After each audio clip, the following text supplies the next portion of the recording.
Hi, I'm Justin Taylor with Crossway Books, and I'm pleased to be sitting down today with Nancy Guthrie, who is an author of a new book just released, Oh Love That Will Not Let Me Go.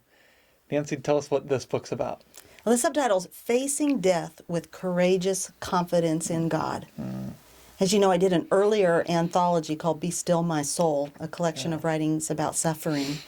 And that included a piece by D.A. Carson on dying well, where he made the statement that modern Christianity, we have no sense of what it means to die well. And that really got me thinking about that, that's a subject we somewhat tend to avoid. And because I've written some myself on the topic of suffering and end up interacting with people who are facing death, I also just recognize how awkward it is, but that it's a place that, a topic in which, in the church, in many ways, I think our attitudes deny the very gospel that we claim to believe in. And so I went on a search for great, insightful, inspiring, comforting, challenging writing by great theologians and Bible teachers of the past, classic writers, as well as contemporary folks, and just found some beautiful things. I mean, when I was telling people about working on this book, I know it sounded like such a bummer. I'm putting together a book on facing death. And I would say to people, you don't understand. This book is so encouraging. It's so insightful. It's not a bummer. What it did for me, I would just have to say, is it just increased my determination to not allow my attitude, conversation, rhetoric about death to be shaped by the world rather than the gospel. If we really believe the gospel is true, if we believe Paul when he said that it was better, he didn't just say a minor improvement, better by far. I want to live like I believe that's true, and I want to die like I believe that's true. Right. Tell us some of the stories in there. I know RC Sproul talks about his own experience of learning what it means to die. I love that piece, Justin. I called it, My Father Taught Me How to Die. And it's a very personal piece by R.C., which may be unusual because he's generally so doctrinal, and of course it's doctrinally sound. But he tells the story of when he was a teenager, was not a believer yet, and his father had had a stroke and lived for 3 years in the home with his speech impaired and unable to walk, and spent most of his time in a chair. And R.C. would go and get him in the chair and put him in a fireman's hold over his back, and would drag/carry him to the dinner table so his dad could sit at that place of dignity in the head of the dinner table. And he tells about a day when he was taking his dad from the dinner table back to his chair, and his dad wanted to stop midway. And his dad, in his halting speech, which was somewhat unintelligible, was trying to say something to him. And what he was really trying to say was, I have finished the course. I have kept the faith. And R.C. writes that he then said the words that he regrets more than anything he's ever said his whole life, which was he looked at his dad and said, Dad, don't say that.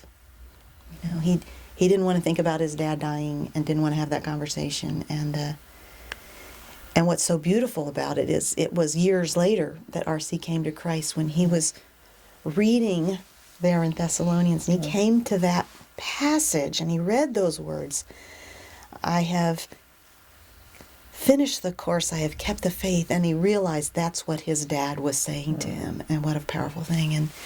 And he says, you know, my father taught me how to die, and that is how to die, to courageously look in the scriptures and look in the face of Christ with great confidence that I have finished my walk in faith.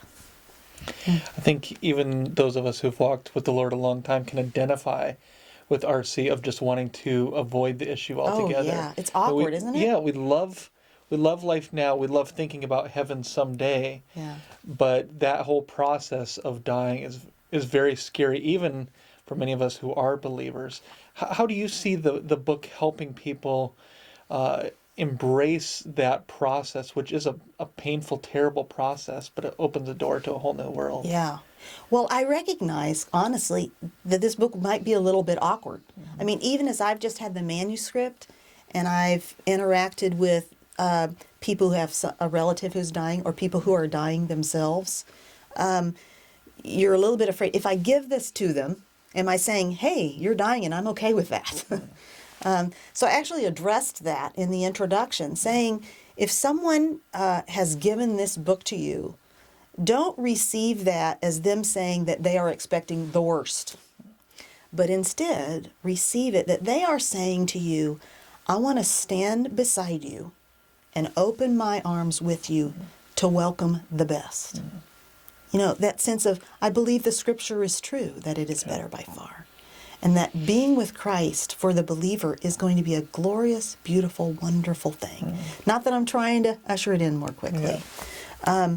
So I recognize that there is an awkwardness about that. There are several pieces that I think will really get people thinking about having some of those awkward conversations. I love a piece in there I put by a man in Nashville. It's not a name that's well known, a piece by a man named John Eves. It was actually his last sermon he gave before he died. And he talks about, after he got the diagnosis and sitting down and talking with his family and talking about the funeral and talking about how he wanted those remaining days to be, and how so many families, out of a false notion of what faith is like in the face of death, which so many voices in the church suggest that real faith in the face of death is to believe solely that God is going to do a miracle and heal you. But he talks about real faith in the face of death being that confidence in God and that rest in his sovereignty. And that when we embrace that, then we have the opportunity to have very significant discussions with the people around us. He talked about how his son, I think he was 21 years old at the time, came and sat down with him and said, Dad, I want you to teach me the Bible. You know, that's made possible when you face the reality of death, which we're living in a fallen, broken world, and we all die. Right. And rather than deny it or avoid it, to say that might be a possibility, and then to use that as an opportunity to leave behind some memories of some significant conversations, that's a beautiful thing. Yeah. And it strikes me too, Paul talks about outwardly we're wasting away and inwardly we're being renewed day by day. And I can imagine some people thinking this is a deathbed book. If I know somebody who's on their deathbed, I can give it to them, or if I'm on my deathbed. But the reality is none of us know what tomorrow holds. We are all dying physically. Absolutely. I mean, it's changed how I want to live. And I think that's an important thing to say about the book, is that it's changed how I want to live because it's freeing to not live with the fear of death. We know from Hebrews that's Christ came to free us from the fear of death. And yet in our culture, we live with it. And but once we look at it, face it down. And I like something that Tim Keller says in his piece in the book. He talks about rubbing hope into the reality of death, into the despair of death. And, you know, that is a thinking process and a feeling process. But, you know, the feelings are changed through the believing and embracing of the truth. And so I don't think this is a wait till you're going to die book. I think it's going to be a very helpful book for people in the pastorate and on church staffs who deal with people who are facing death. Definitely going to be helpful for them. But you know what? I have to tell you, this book has been so encouraging to me and has just changed the way I think I'm going to live and face death and talk about death. And so I don't think it's just a wait till you die book. But let me tell you, this is going to be a beautiful book to give to someone who is facing down death. I got an email from a friend of mine this morning who was on her way over to see her father with pancreatic cancer.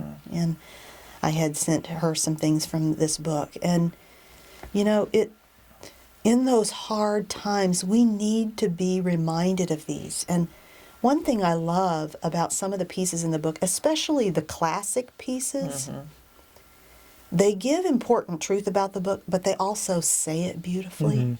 They sing their theology, don't they?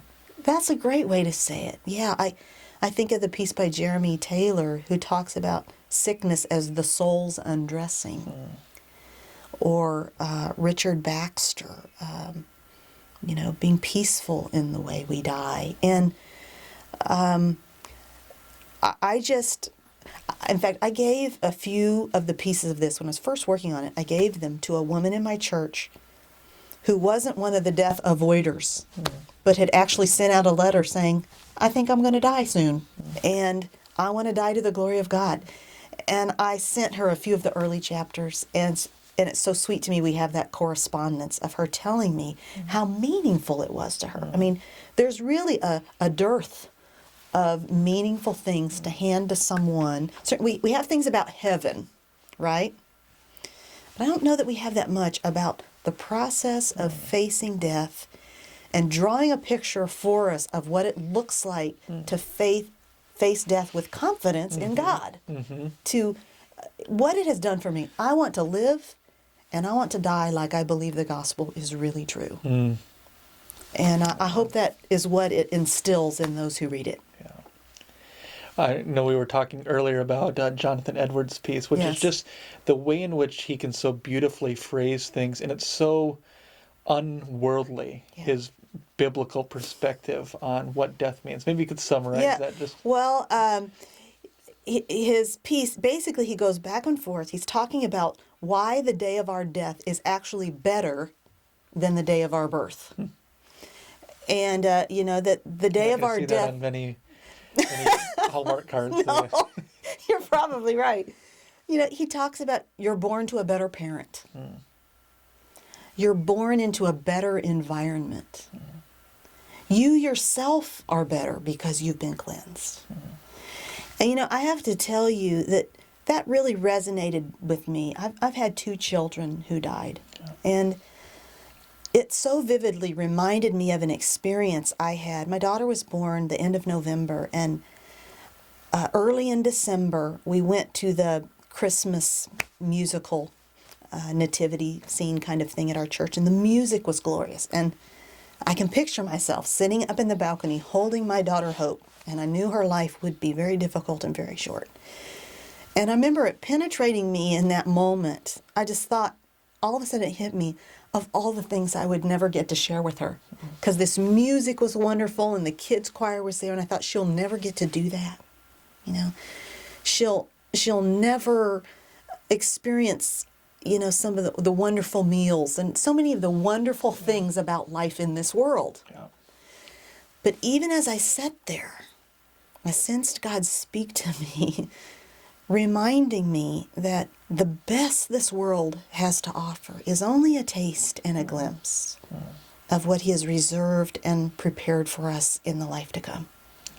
And as I sat there and thought about the reality of many of the other things Hope would miss out on, you know, having a broken heart and dealing with weight gain and pimples and having hurt feelings. And, you know, those are the parts of life in this world that are painful. And so that piece by Jonathan Edwards really hit home to me as he says over and over again that the day of our death is actually better than the day of our birth. That's a truth I want to embrace.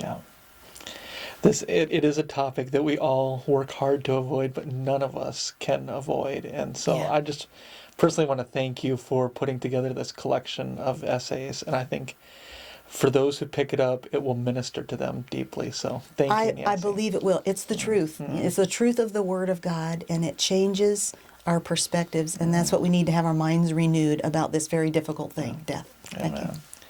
Well, thanks for taking some time. Encourage you to pick up the book just released, O Love That Will Not Let Me Go. A number of essays, contemporary and classic, on what it means to die well and to die to the glory of God.